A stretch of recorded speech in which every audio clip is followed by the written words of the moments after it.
ইফতারির পূর্বে 10টি আমল। 1. ইফতারি তৈরি করা শেষ হলে বাথরুম করে অজু করে নেওয়া। 2. যেখানে বসে ইফতারি করবেন সেখানে দস্তর বিছিয়ে নেবেন, অর্থাৎ ছোট রেকসন বা গামছা বা পুরাতন কাপড়, যাতে পড়ে যাওয়া খাবার উঠিয়ে খাওয়া যায়, এটি সুন্নাত। 3. দস্তরের উপর সব খাবার গুছাবেন এবং দোয়ার জন্য বসে যাবেন। 4. বসার পর প্রথমে সূরাতুল ফাতিহা, আলহামদু সূরা একবার পড়া। 5. সূরাতুল ইখলাস, কুল হুয়াল্লাহু আহাদ 3 বার পাঠ করা। 6. দুরূদ শরীফ 3 বার, যেটা সহজে পারেন, সাল্লাল্লাহু আলাইহি ওয়াসাল্লাম। 7. ইসমে আজম পাঠ করবেন একবার, ইয়া দাল জালালি ওয়াল ইকরাম, ইয়া হাইয়্যু ইয়া কাইয়্যুম, যেটা পরে দোয়া করলে সাথে সাথে দোয়া কবুল হয় যে আল্লাহ এই ইসমে আজমের উসিলায় আমার সবগুলো দোয়া, সেহরি, ইফতার, রোজা কবুল করেন। 8. ইস্তিগফার 3 বার পাঠ করা, যেটা সহজ মনে হয়।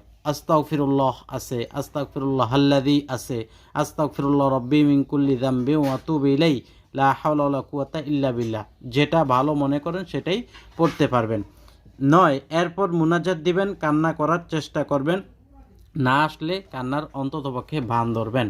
10. এভাবে মুনাজাত দিবেন, আলহামদুলিল্লাহি রাব্বিল আলামিন, ওয়াসসালাতু ওয়াসসালামু আলা সাইয়্যিদিল মুরসালিন ওয়া আলা আলিহি ওয়া আসহাবিহি আজমাইন। তারপর রব্বানা আতিনা ফিদ দুনিয়া হাসানাতাও ওয়া ফিল আখিরাতি হাসানা ওয়া কিনা আযাবান নার, পুরাটা পড়বেন। রব্বানা যালামনা এটা পারলেও পড়বেন। তারপর বলবেন, ইয়া আল্লাহ আমার সমস্ত আমলগুলো কবুল করেন। এ আমলের হাদিয়া রাসূলুল্লাহ সাল্লাল্লাহু আলাইহি ওয়াসাল্লামের রূহ মুবারকে পৌঁছে দেন। আমার আব্বা আম্মা আত্মীয় স্বজন যারা দুনিয়া থেকে চলে গেছেন তাদের রূহ পাকে পৌঁছে দেন। সবাইকে জান্নাত নসিব করেন, কবরের সমস্ত আযাব মাফ করেন। হে আল্লাহ, ইফতারির পূর্বে দোয়া কবুল হয় এবং ইসমে আজম পরে চাইলে আপনি ফিরিয়ে দেন না, আমার দোয়াগুলো কবুল করেন। ইসমে আজমের ওসিলায় আমার মনের আশা পূর্ণ করেন, সমস্ত বিপদ আপদ দূর করে দেন, শত্রুর হাত থেকে হেফাজত করেন, আমার কামাই রুজির মধ্যে বরকত দান করেন এবং হারাম থেকে হেফাজত করেন বলে আপনি বলবেন, আল্লাহ আমি যেদিন দুনিয়া থেকে বিদায় নিয়ে চলে যাব, ঈমানের সাথে মৃত্যু নসিব করেন, বিরহমাতিকা ইয়া আরহামার রাহিমিন।